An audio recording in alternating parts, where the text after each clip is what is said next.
마태복음 5장 13절에서 16절을 보시겠습니다.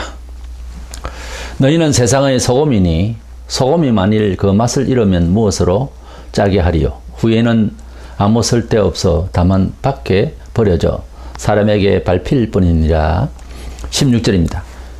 이같이 너희 빛이 사람 앞에 비치게 하여 그들로 너희 착한 행실을 보고 하늘에 계신 너희 아버지께 영광을 돌리게 하라. 아멘. 모세가 산에서 십계명을 받은 것은 사실상 구약의 소위 율법의 중심이 되었습니다. 물론 우리에게까지 하나님을 알기를, 또 세상을 알기를 어떻게 잘 알고 제대로 알고 우리의 삶을 그렇게 살아가야 할 본분에 대해서 압축해서 주신 계명입니다. 그런데 신약에 와서 예수님께서 이제 우리에게 분부하신 여러 말씀 중에서 또 압축해서 우리에게 주신 말씀이라고 하면 소위 신약적 율법이라, 이렇게 혹은 복음적 율법이라 할 수 있는 말씀은 마태복음 5장에서 7장까지 있는 산 위에서 주신 교훈에서 산상수훈, 산상보훈이라 이렇게 말씀할 수가 있습니다. 그래서 마태복음 5장부터 보면 이 예수님께서 우리에게 주문하신 이 교훈들이 불신자의 영을, 그러니까 하나님을 믿지 않는 상태에서는 감당을 하려면 억지로 교훈이라 해서 공자왈 명자왈 하듯이 윤리적으로나 도덕적으로 이 말씀을 받아들여서 행동을 하려면 억지로는 할 수는 있습니다. 근데 완성을 못 이루고 또 지속되기가 힘들어요. 그런데 이 말씀은 누구를 대상으로 했는가? 신불생간의 모든 사람에게 그리 살라고 하신 말씀일까 하는 문제에 대해서는 성경에 그 주석적인 문제가 있는데, 그 내용을 보면 일반 사회생활을 하는데 따른 필요에 의한 그런 생활 방식이라든가 단순히 한 도덕적인 성향을 띤 그런 말씀이 아닙니다. 이것은 천국을 아는 사람의 말씀이고 또 예수님의 심정을 아는 사람으로서 들어서 행동할 그런 지침으로 보입니다. 그래서 이것은 이미 신학적으로 말하자면 중생한자의 성화를 위한, 중생한자로서 하나님 백성으로서 세상을 살아가는 중심에 대해서 말씀을 하신 거예요. 가령 십계명이 불신자들도 자기 생활에 그렇게 수용하고 살 수 있는 법인가? 그렇게 살면 하나님을 만날 수 있는 기회는 되겠죠. 그런데 그렇게 응용할 사람도 없고 그런 타당성을 지니지를 못하지 않습니까? 때문에 십계명도 결국은 하나님의 백성을 위한 말씀이잖아요. 그래서 예수님께서 역시 산 위에서 8가지 팔복의 말씀이라고 하는 이 말씀을 중심으로 한 이 산상보훈은 결국 하나님의 백성의 삶의 태도를 말하는 거예요. 그렇다면 구약과 신약, 신구약 성경 전서는 누구를 위한 말인가 하는 거는 결론적으로 하나님의 백성을 위한 말씀이죠. 그렇게 되기 때문에 성경 어디를 펴고 어떻게 우리가 이해를 하려고 하든지 간에 우선 내가 그런 사람으로서 살면 하나님 백성이 되는구나 쪽이 아니라 하나님의 백성이 되어서 이렇게 산다고 하는 입장을, 그 순서를 제대로 알아야 된다는 거죠. 그래서 신구약 성경, 성경전서는 세상에 아무데나 던져져서 사람들이 이 말씀을 수용할 일도 없지만 살아갈 수가 있는 성질의 글이 아니라는 거죠. 그래서 우리가 예수님께서 오늘 또 하나님의 백성으로서 착한 행실을 하라고 하는 이런 교훈의 말씀을 여기에 주시고 있는데, 예수님께서 8가지의 삶의 중심에 대해서 말씀을 하시고 난 뒤에 그렇게 살게 될 하나님의 성도들은 세상을 향해서 어떤 존재인가에 대해서 말씀을 하고 있어요. 그러니까 결론적으로 강조를 하고 있다 할까요?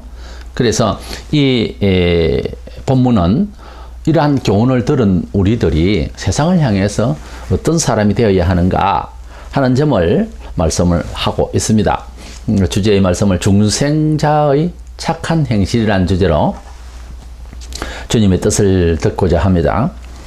첫째, 하나님 백성이 된 성도들을 세상을 향해서 어떤 거 추상적인 뜻이겠지만 비유컨대 소금과 빛의 비유를 하셨습니다.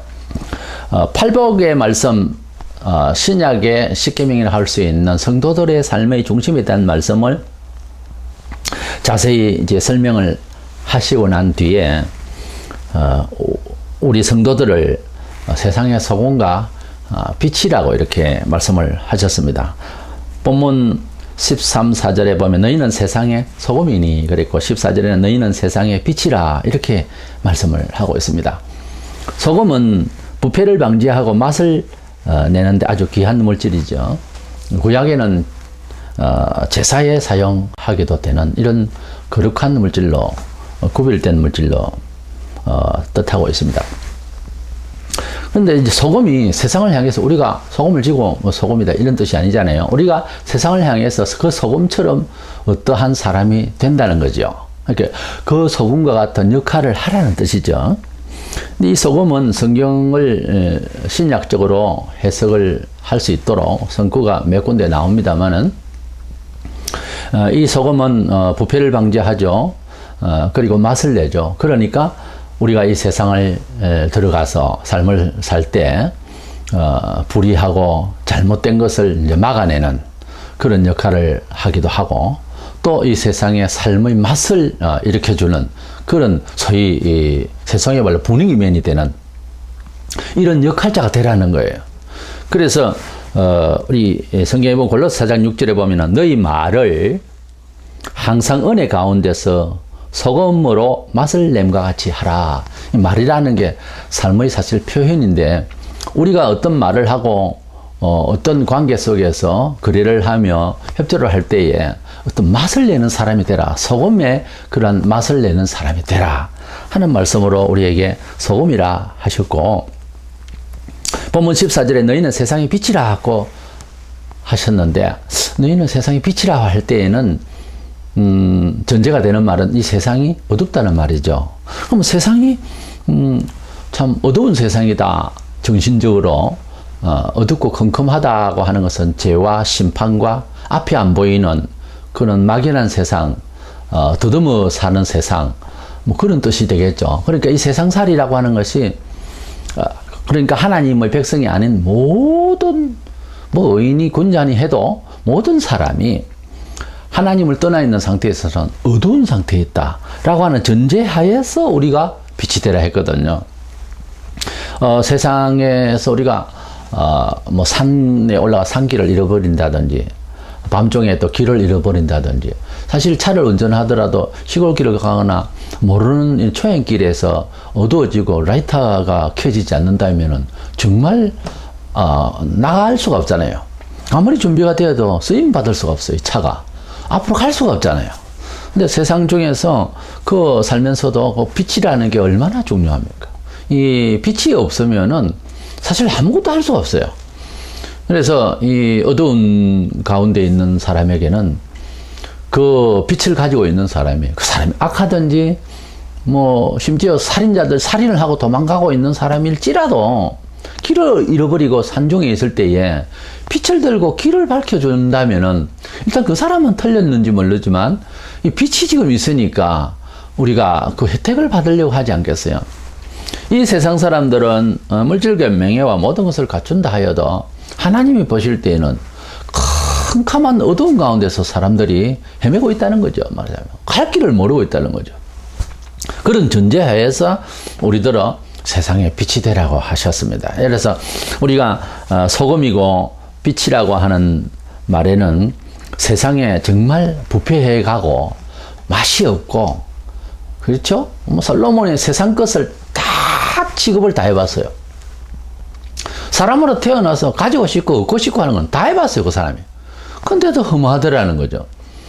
그 말을 음식에 비유하면 맛이 없더라는 거죠. 좀 지나니까 부패되는 음식처럼요. 그러니까 하나님의 백성들이 뭐 직장 생활 하든지 뭐 회사를 자영업을 하든지 뭘 하든지 간에 하나님의 백성으로서 지혜를 가지고서 일을 임하면 반드시 영생 생명과 관련해서 생각을 하게 되어 있어요. 목사가 대화를 해보면은 생명을 관련해서 지금 얘기를 하는지 안 하는지를 대반 전파에 걸립니다. 그래서 생명력 있는 생명을 바라는 뜻에서 일을 꾸미는 사람은 세상에는 없어요. 왜냐하면 모르니까요. 근데 우리 성도들은 알고도 그걸 그렇게 생각하지 않으려고 하기 때문에 계속 교육을 받고 견책을 받고 그게 이제 복이죠, 사실은. 왜냐하면 그렇지 않으면 다 부패하고 소금이 없어서 상하고 있는 세상이라는 거죠. 그렇게 보면 굉장히 중요해요. 음식에 소금이 빠지면 안 되잖아요. 부패를 막으려면. 이 소금이 얼마나 중요한지 모릅니다. 진미 중에 진미는 최고 진미는 사실 소금이에요. 소금이 없으면 안 되잖아요. 캄캄한 어두운 밤에 불 다 꺼지고 전기가 다 나가버리고 뭘 어떻게 하겠어요? 아무것도 못합니다. 우리 지금 현대 생활에는 발전해놓은 과학 때문에 더 힘들어져요. 그렇죠? 그러니까 우리가 가지고 있는 지식과 발명과 우리의 주관과 깨우침이라고 하는 것들에 대한 모든 것들이 빛이 없으니까 하나님 봤을 땐 더 지금 힘들게 만들고 있다는 거죠. 그걸 영적으로 가만히 생각해보면 하나님 없이 가지고 있는 모든 지식과 명예와 물질과 모든 것들은요, 더 힘들게 된다는 거죠. 더 어두우니까 어떻게 할 수가 없는 거예요. 근데 우리는 잘 살고 있는 것 같지만 하나님이 보실 때는 그렇게 가지고 있고 그렇게 만들고 그렇게 경험한 것들 때문에 더 생명을 더 모르고 점점 더 어두워지고 있다는 거죠. 그래서 우리 성도들은 이런 상황을 놓고 생각하면 굉장히 세상에 지금 급하게 중요한 사람들이다. 이렇게 말할 수가 있습니다. 이렇게 하나님의 뜻을 모르고 하나님을 알지 못하는 세상 사람들, 부패하면 그냥 부패합니까? 눈에 보이는 것이 냄새까지 나요. 우리 사람을 향기 있는 사람이라고도 하고 그렇잖아요. 또는 더러운 사람이네, 이런 표현들도 해요. 그래, 이 세상에 정말 추악한 냄새가 나는 세상을 우리가 지금 살아야 하는 상황이에요. 그리고 어두운 세상에서 소금과 빛의 역할을 하는 것은 시적인 낭만적인 얘기가 아니올시다. 말로만 그런 대치 상태의 어떤 특징만 이야기하자는 것이 아니올시다. 하나님은 교회를 세우시고 하나님은 어떤 시기로든지 한 사람씩 예수를 믿었는데, 예수를 믿은 그날부터 세상을 향해서 우리가 어떤 사람이어야 하느냐, 바로 세상을 변화시켜야 되는, 어두움을 밝혀야 되고 막 썩어서 냄새가 날 이런 부패되어 가는 세상을 소금을 쳐서 이제 만나게 하고 부패를 방지하게 하고 하는 이런 적극적인 그런 트랜스포머가 돼야 된다. 변화를 줘야 되는, 그것을 새롭게 만들어내야 하는 실질적인 사람으로 우리를 부르셨다는 거지요. 그래서 우리는 소금과 빛이라고 하는 것은 시적으로 들으면 안 됩니다. 이건 종교적 낭만이 아니에요. 현실적으로 그렇게 살려내야 되고 부패를 막아야 되고 빛으로 인도를 해야 된다는 거예요, 우리를. 그리고 이어서 두 번째로 이 소금과 빛이라고 비유된 우리 자신은 대단히 중요한 것은 교회 안에서 자기가 높아지고 이게 지금 아니고, 하나님께서는 우리를 부르실 때에, 그러니까 기독교는 타 종교와 비교를 할 때에 어떤 개인의 종교 성향을 따라서 그냥 구원을 받고 이런 정도가 아니고 세상을 향해서 하나님께서 교회를 세웠다는 거예요.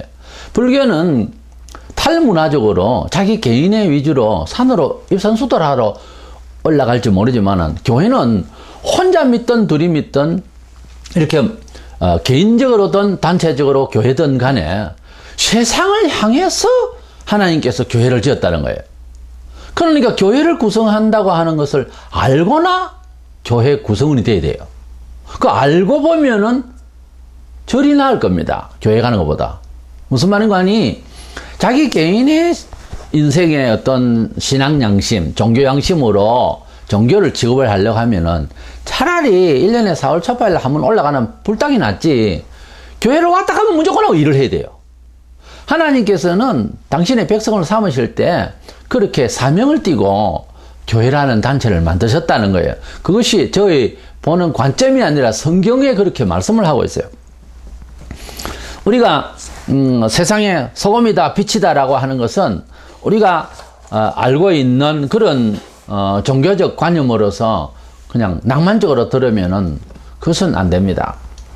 우리 성도가 된다고 하는 것은 먼저는 하나님께 자기 자신의 구원을 찬양하고 하나님께 감사해야 돼요. 우리가 세상에 뭐 봉사를 하라니까 자 교인이 됐다고 해서 수건띠 띠 두르고 나가서 그 뭐 이렇게 전도를 하고 밥퍼주기를 하고 그게 문제가 아니라는 거죠.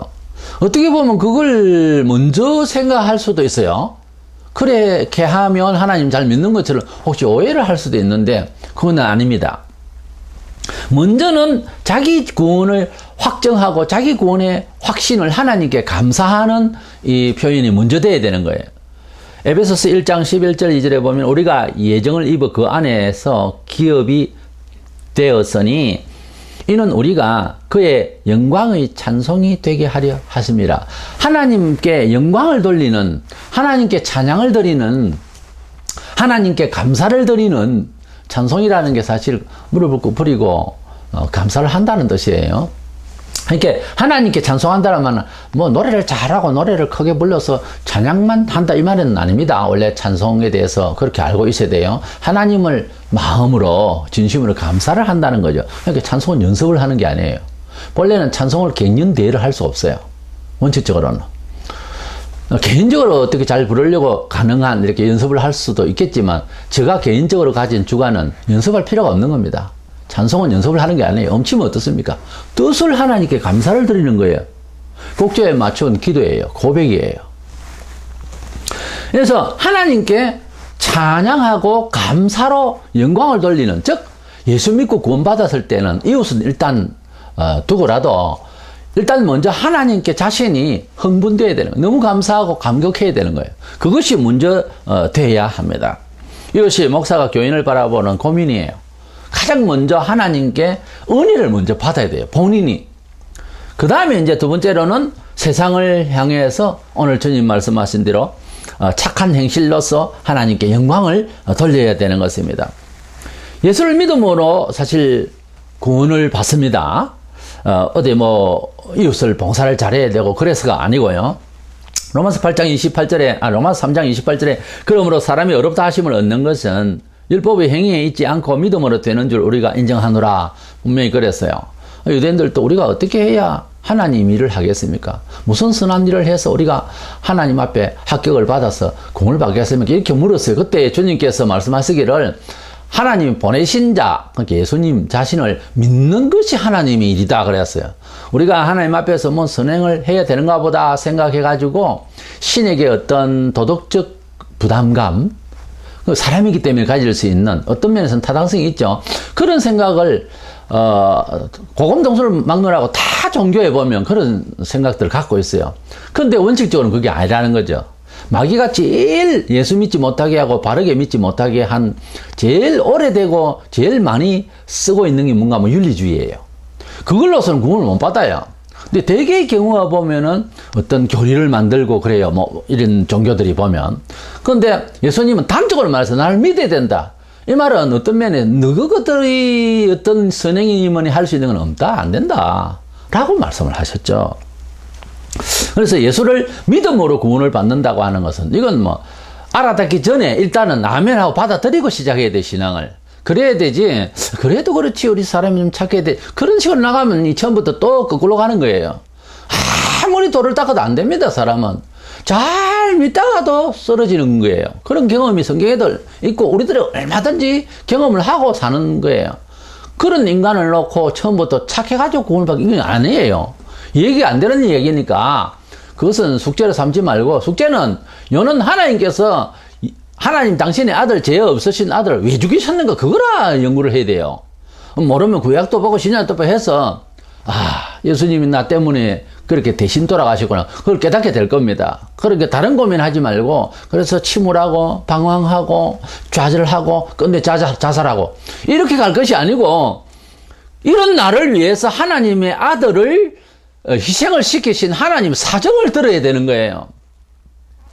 이 은혜의 언약이라고 하는데 이 은혜스러운 언약을 받아야 되는 거예요. 그래서 참 기쁜 소식이라 해서 복음이라 그럽니다. 그러니까 기독교는 엄청 좋은 내용이에요. 진짜 너무너무 좋은 하나님의 사랑의 소리입니다. 그래서 이 사실을 깨닫게 되고 그냥 참 좋은 사안이다, 기분 좋게 들리네가 아니라 실제 그렇게 체혈이 되어지고 적용이 되어진 사람은 반미칩니다, 처음에. 그래서 너무 좋은 거죠. 평생 예수를 떠날 리가 없죠. 떠나서 뭘 어떻게 하겠다. 또 옛날처럼 또 고민하고 이렇게 하겠단 말입니까? 이게 안 되는 거예요. 예수님을 믿는 그날부터 우리가 쓰러지고 어려워지고 힘드는 거 전부 다 이제 도전의식이 생기는 거예요. 무조건 예수님이 이제 해결을 한다. 하나님 아버지가 우리를 자녀라 했다, 이제부터. 그러면 이제 도전을 계속 하는 거예요. 하나님, 이 일을 봐주세요. 이렇게 되는 거죠. 이것이 이제 믿음인데, 그러면 예수를 믿는다는 것을 생활로서 어떻게 이해해야 될 것이냐 하는 거예요. 지금 우리가 주제는 세상을 향해서 착한 행실을 하라고 했기 때문에, 자, 생활 중에 우리가 예수를 믿는다는 걸 좀 구체적으로 어떻게 믿는 것이겠느냐는 거죠.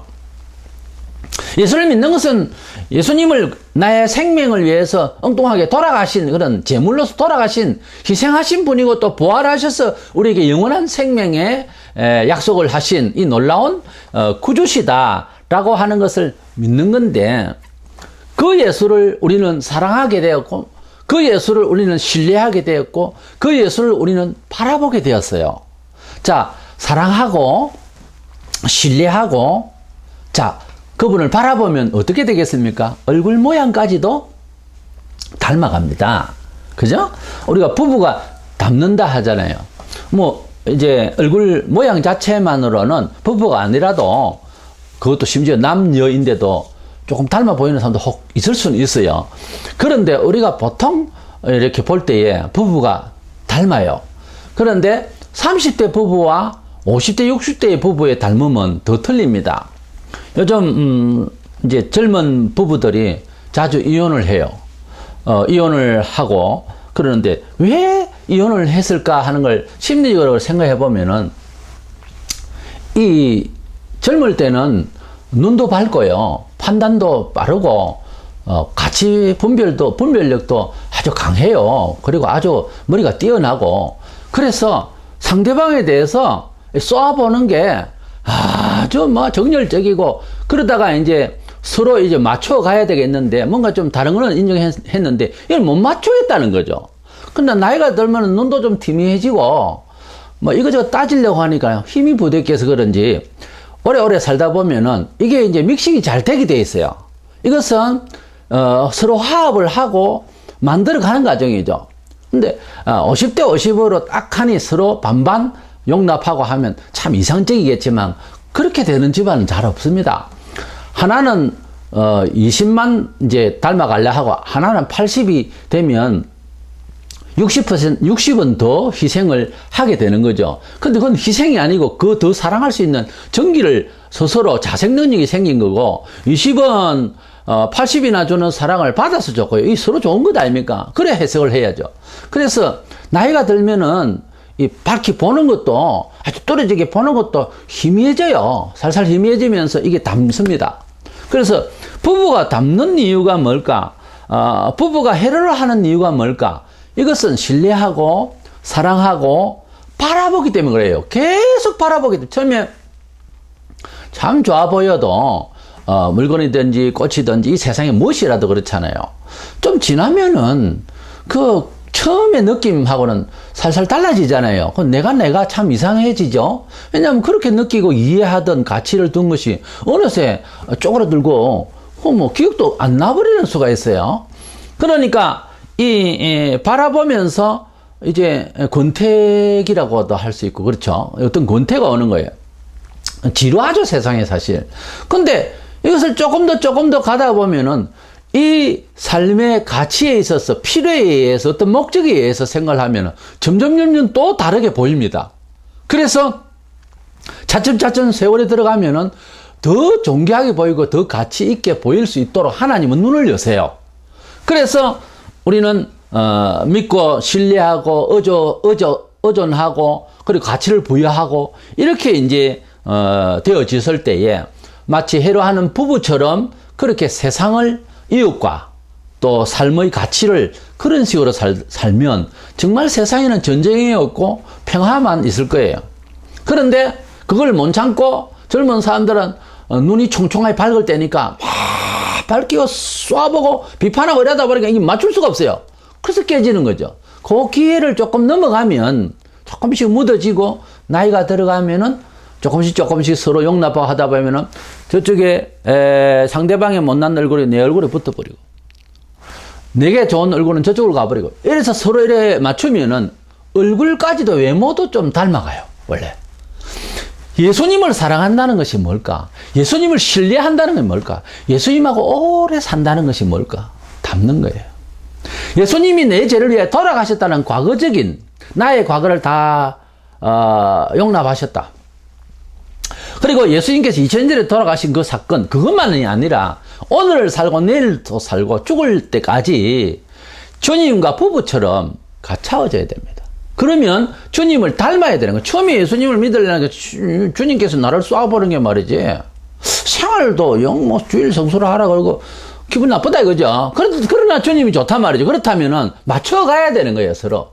그 내가 주님을 위해서 힘들다 싶은 일을 이제 맞춰가면 주님이 어느 날쯤 되면 좀 덜 힘들게 해버려요, 또 그 일을. 그래서 서로 부부처럼 사실 성경에 예수님은 신랑이시고 교회는 신부로 표현해요. 구약의 이스라엘 백성은 내 처녀 이스라엘아. 그 하나님은 신랑이시고 이스라엘은 신부로 그렇게 비유하고 있어요. 그러니까 어차피 그렇게 비유하니까 제가 말씀을 드린 거예요. 부부 비유를. 그래서 신앙생활을 요즘 뭐 이혼 자주 하고 하는 사람들이 결론은 그거거든요. 못 맞추겠다는 거 아닙니까? 서로. 이렇게 눈이 너무 밝아서 그래요. 눈이 좀 빨리 희미해버리면 좋겠는데 우리처럼요. 나이 들면.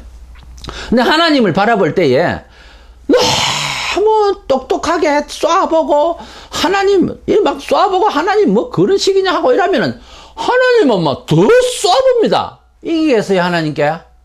그러니까 하나님을 바라볼 때에 하나님이 나에게 막 요구하는 게 많아요. 예수 믿다 보면 안 믿던 시절의 모든 삶이 아니니까 그것을 막 그래요. 너무 과한 거 아닙니까? 하고도 따라가 보세요. 그러면 또 편해져요. 그래서 닮는 거예요. 예수님을 우리가 믿는다고 하는 것은 결론은요. 예수님의 삶을 얼굴을 닮는 거예요. 우리가 어딜 가나 얼굴이라고 하는 것은 그 사람이 살아가는 일상의 중심을 표현해요. 얼굴이. 아닌 것 같아도 얼굴에서 다 나타납니다. 욕심이 지글지글한 얼굴이면 일상에 욕심을 내고 있는 게 맞아요. 얼굴 좀 바꾸세요. 얼굴을 바꿔야 됩니다. 성형수술을 하라는 말이 아니라 얼굴에서 나타나는 빛을 바꿔야 돼요. 그것은 단숨이 되는 게 아닙니다. 삶 자체를 심각하게 좀 더 이렇게 자기를 돌아보고 변화를 받아야 되는 거예요. 어떻게 변화를 받을까? 예수를 자꾸 닮으면 됩니다. 뭐 집에 걸쳐놓는 뭐 예수님 얼굴, 그거 얼굴 아닙니다. 그런 얼굴을 보고 성형할 겁니까? 그게 아니고 예수님이 사셨던, 예수님이 말씀하셨던, 주관하셨던, 중심을 가졌었던, 간절하셨던 그런 걸 닮아라 이 말이에요. 어차피 부부잖아요. 신랑 예수와 신부 우리가. 그러면 부부는 닮아야 되는 거예요. 그러니까 부부를 안 닮고 뭐 남편은 남편대로, 아내는 아내대로. 우리가 TV에 보면 공개적으로 그런 사는 사람도 있잖아요. 그건 정상적인 부부 아닙니다. 교회도 예수는 예수고 나는 나고 이러면서 크리스찬이라는 거예요. 이 참 너무 웃기는 겁니다. 우리 가나안 교인이라고 하죠. 안 나가는 교인을 말하는 거예요. 가나안 교인이라는. 교회는 안 나가는데 예를 들어서 뭐 지금 한 500만 명, 700만 명이네 뭐 이러는데 정확한 통계를 모르겠어요. 10% 그러니까 약 하루에 70만에서 100만 명이 방황을 하고 있어요. 우리나라에. 꼭 이런 사람들은 부부는 부부인데 주말 부부도 아니고 이거는 예수님을 그냥 뭐 남편으로 생각 안 한다는 거지 제대로 지금. 그래서 막 방황을 하는 거예요. 아니 교회를 나온다 해도 지금 정상적인 부부와 같이 사느냐는 거예요. 예. 예수님과 우리가 부부라고 할 때에 신랑 신부라고 어차피 했으니까 정말 신랑 신부다우냐 이거예요. 애인 사이 아닙니다. 신랑 신부입니다. 애인 사이가 아니에요. 그럼 신랑 신부라면은 가족이에요. 그래, 가족같이 지금 생활하느냐? 교회를 지금 다니는 사람도. 심각합니다. 예수님이, 자, 보세요. 예수님이 세상에서 미움을 받아가지고서 큰 오해를 받아서 십자가에 처형을 받기까지 했습니다.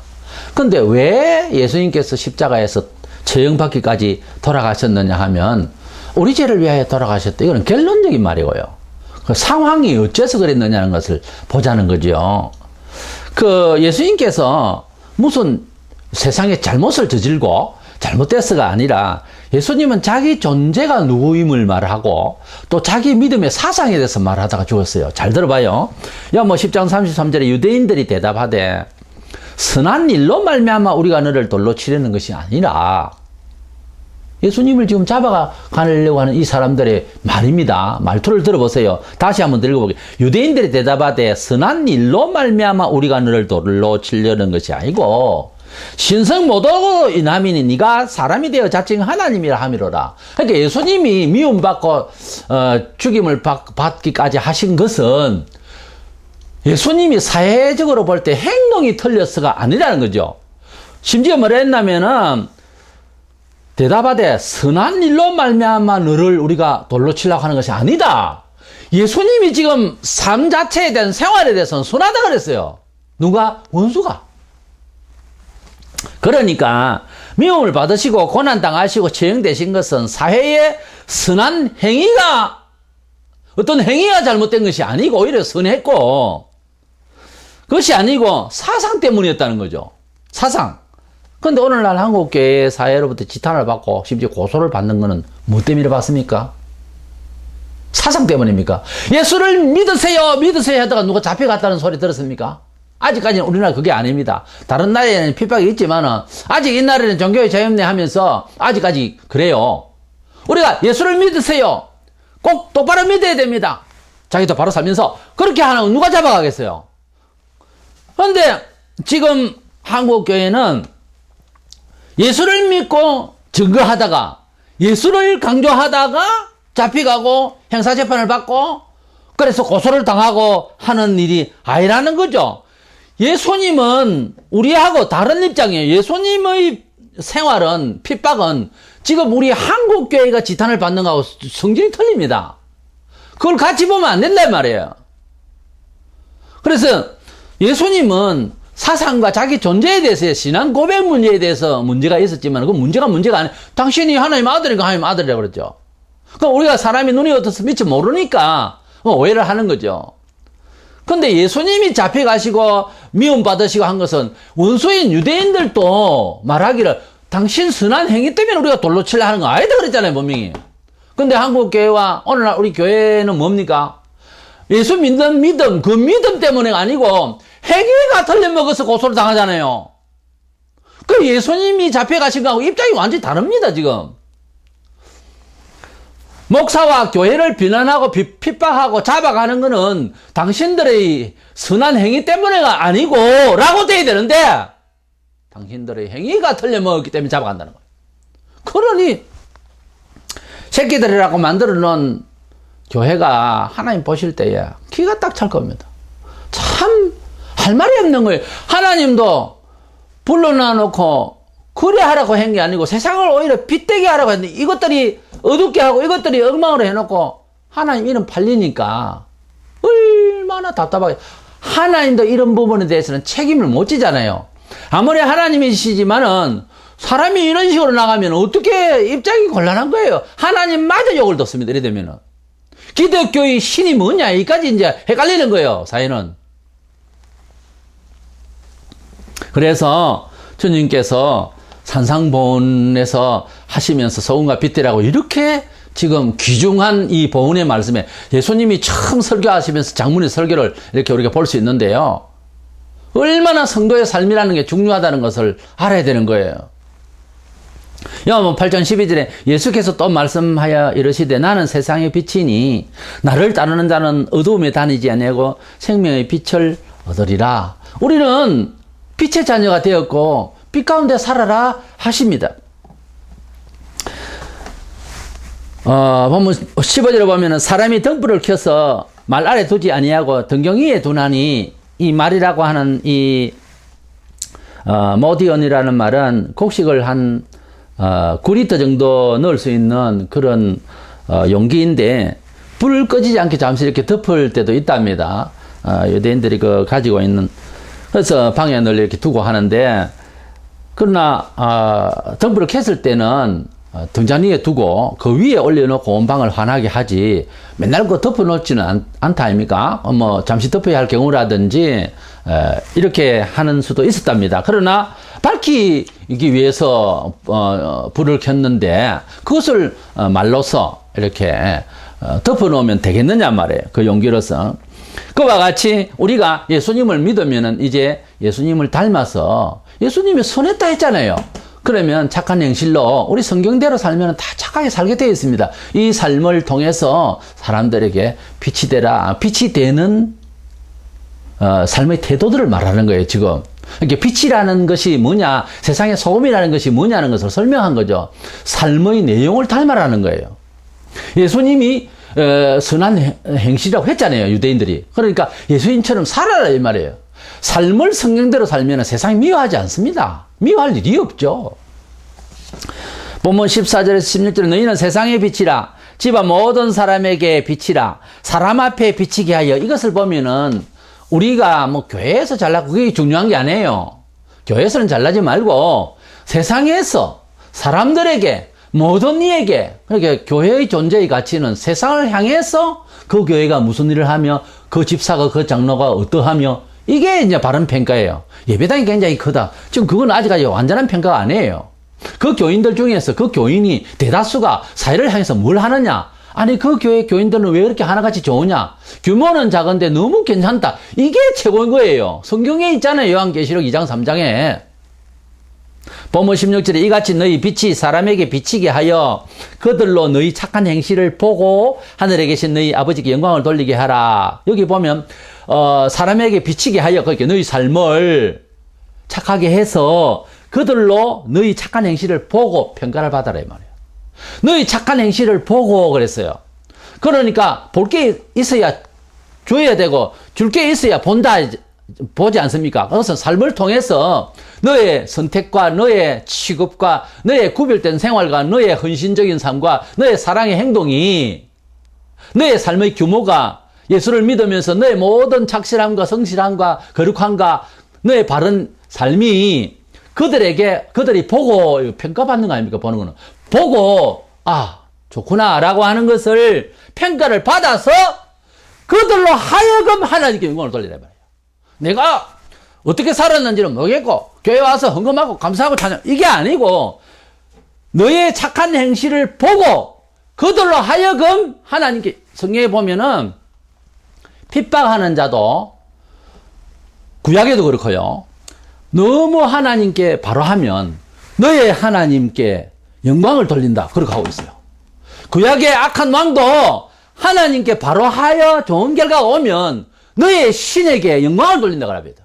그러니까 우리가 삶을 얼마나 현실적으로 상대적으로 이 세상의 사람들이 우리의 삶을 보고 영광을 돌릴 수 있도록, 또 그런 일로 통하여 우리가 영광을 돌리라는 말은 영광을 돌리려고 억지로 부릴 필요가 없고 상황 자체가 영광을 돌린 거잖아요.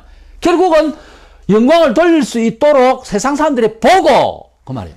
세상 사람들이 봤을 때 좋구나 하는 그게 바로 영광인 거예요. 그들로 하여금 결국은 영광을 돌리란 말이에요. 결국은 영광을 제대로 돌리려 하면 세상이 인정해 줘야 된다 그 말이에요.